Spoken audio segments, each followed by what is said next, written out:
Bom dia, turma, tudo bem com vocês? Então, professor Vitor aqui passando para mais uma aula curtinha, rapidinha de física, tá? Essa semana, pessoal, nós vamos estudar aqui sobre duas forças muito específicas do cotidiano, tá? E que são de fundamental importância para a gente entender como que alguns tipos de movimento, né? Como que algumas forças agem na natureza, tá? São as forças peso, né, e força elástica. Vamos começar então falando um pouquinho sobre a força peso. Tá? De antemão, eu já aviso que a gente não usa peso de forma correta no nosso vocabulário. Tá? A gente no dia a dia fala peso como se fosse a nossa massa, não é verdade? Ah, quanto que você pesa? Quando você sobe na balança, qual que é o seu peso? A gente sempre pergunta assim, né? Qual é o seu peso, quanto você está pesando.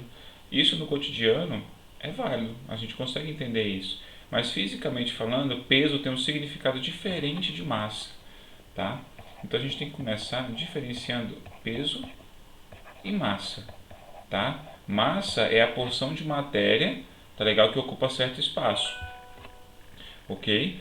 Enquanto peso é a força, né, que essa massa é atraída pela Terra, tá bom? Então a gente vai ver que a força peso ela é uma das classes de força, né, daquelas forças de campo que tem atuação à distância, tá?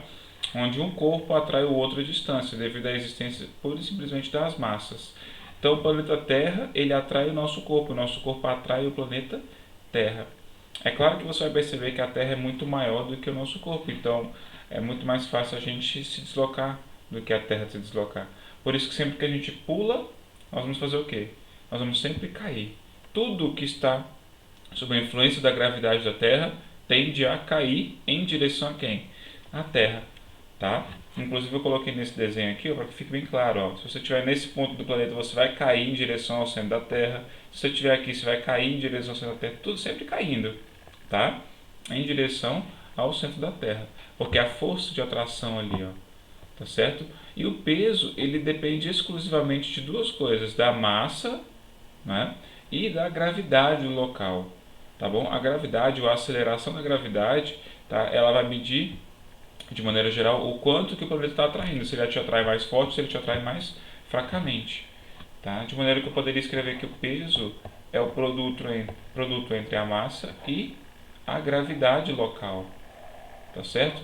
Vamos escrever aqui então, ó, o peso, tá? Ele é dado na unidade Newton, porque ele é uma força, tá certo? A massa, nós já conhecemos a nossa unidade, o quilograma, kg, tá? E a gravidade, como eu já falei, ela é uma aceleração. Se ela é uma aceleração, ela é dada em metro por segundo ao quadrado. Para você ter noção, né? Um exemplo para você, a gravidade na Terra, em geral, tá? Ela é aproximadamente 10 metros por segundo ao quadrado. Isso quer dizer o quê? Em outras palavras, que a cada segundo que você vai caindo na atmosfera terrestre em direção à Terra, você adquire uma velocidade de 10 metros por segundo. Desconsiderando, é claro, a resistência do ar. Mas se a gente for considerar a resistência do ar, já fica diferente. Tá? Então, inclusive, já trouxe para vocês aqui, ó, um apanhado aqui para que vocês vejam que é diferente a gravidade em alguns planetas, tá? Em diferentes planetas, por exemplo, na Terra, nós vamos observar que a gravidade é mais forte do que na Lua, que é bem mais forte do que em Marte. Por quê? A massa da Terra é muito maior que a massa da Lua, que é muito maior que a massa de Marte, tá? E, né, se a gente for expandir um pouco mais, a Terra está sob a influência da gravidade do Sol, né? Então, a gente poderia dizer, entre aspas, que a Terra está sempre caindo em direção ao Sol. O fato dela orbitar é devido à força peso, é devido à força de atração gravitacional. Né? Então, se você quer calcular o peso de qualquer corpo, você tem que multiplicar a sua massa pela sua gravidade. Ele é uma força como outra qualquer. Tá? E quais as características dessa força? Tá legal? Direção dela, vou colocar aqui D. Direção, ela é sempre vertical, tá? Sempre está em pé assim, tá legal? Qual que é o sentido S dela aqui, ó? Sempre é para baixo, ela sempre vai apontar para baixo, tá? E o módulo M, a gente vai dar aqui, ó, na equação, né? Ó, P igual a M vezes G, certinho? Tudo bem, pessoal? Essa é a força-peso, ela é bem simples de entender.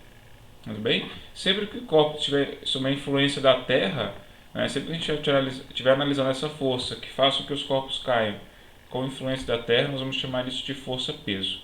Fechou? Tranquilos? Vamos partir agora para o estudo da segunda força, que é bem facinha também, ó. É a força elástica, tá? Nós chamamos de lei de Hooke, tá bom? A força elástica é uma força particular porque ela existe sempre em corpos que sofrem deformação, tá? Sempre que corpos sofrem deformação, eles estão sujeitos à existência da força elástica, tá legal?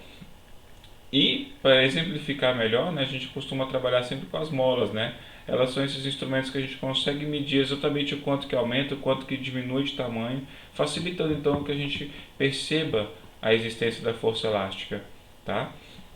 Então a força elástica nada mais é do que uma força que causa deformação, que deforma o corpo, né, seja na forma de esticar ou de contrair. Então a gente pode ter dois tipos de deformação aqui, ó. A palavra-chave é essa: deformação. Quais são os dois tipos? Né? Eu tenho o alongamento, posso esticar ela, tá? Alongamento.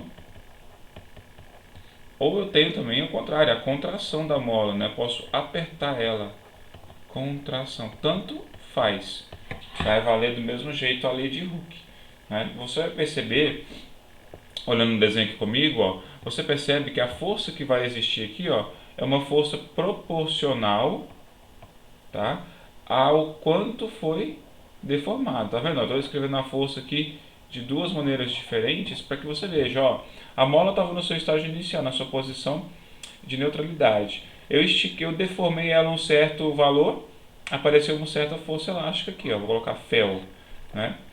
Quando eu dupliquei essa deformação, a força também dobrou, tá? A força dobrou de tamanho, óbvio, né? Quanto mais você estica a mola, mais ela quer voltar para a sua posição de equilíbrio, tá certo? Então a força tende a fazer o quê? Tende a duplicar, né?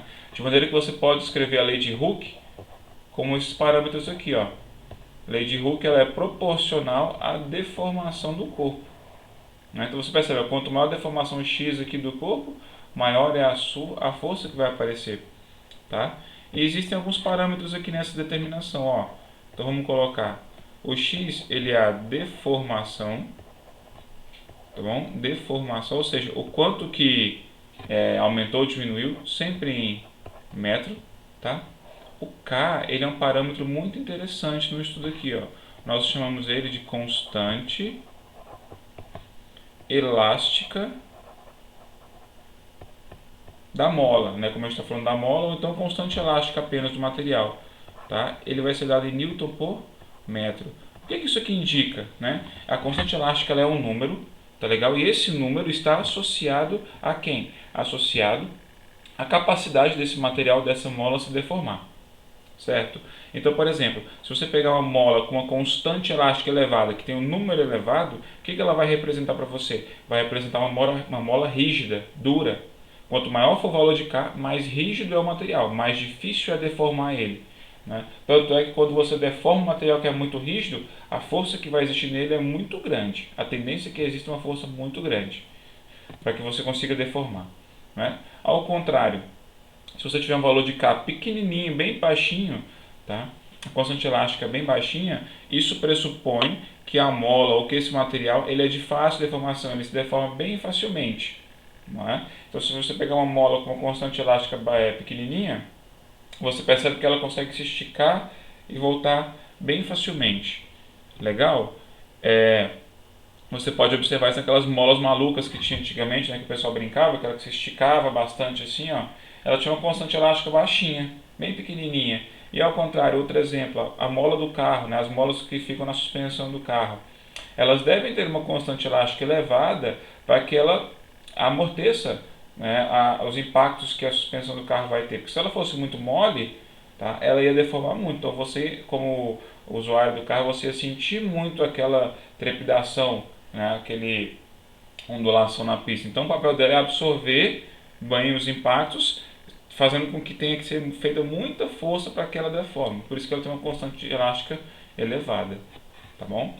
E no fim aqui, ó, o FL, o fel, ele é justamente quem? a força, vou apagar aqui, ó, força elástica, certinho? Certo, turma? Então, nós vamos trabalhar uma série de atividades, né, que vão falar justamente sobre esses dois tipos de força aqui, ó, peso e força elástica, tá? Tranquilo? Certinho? Então, eu espero que vocês tenham assistido a aula bem. Qualquer dúvida, estou à disposição de vocês, tá certo? Um grande abraço então e até a próxima aula.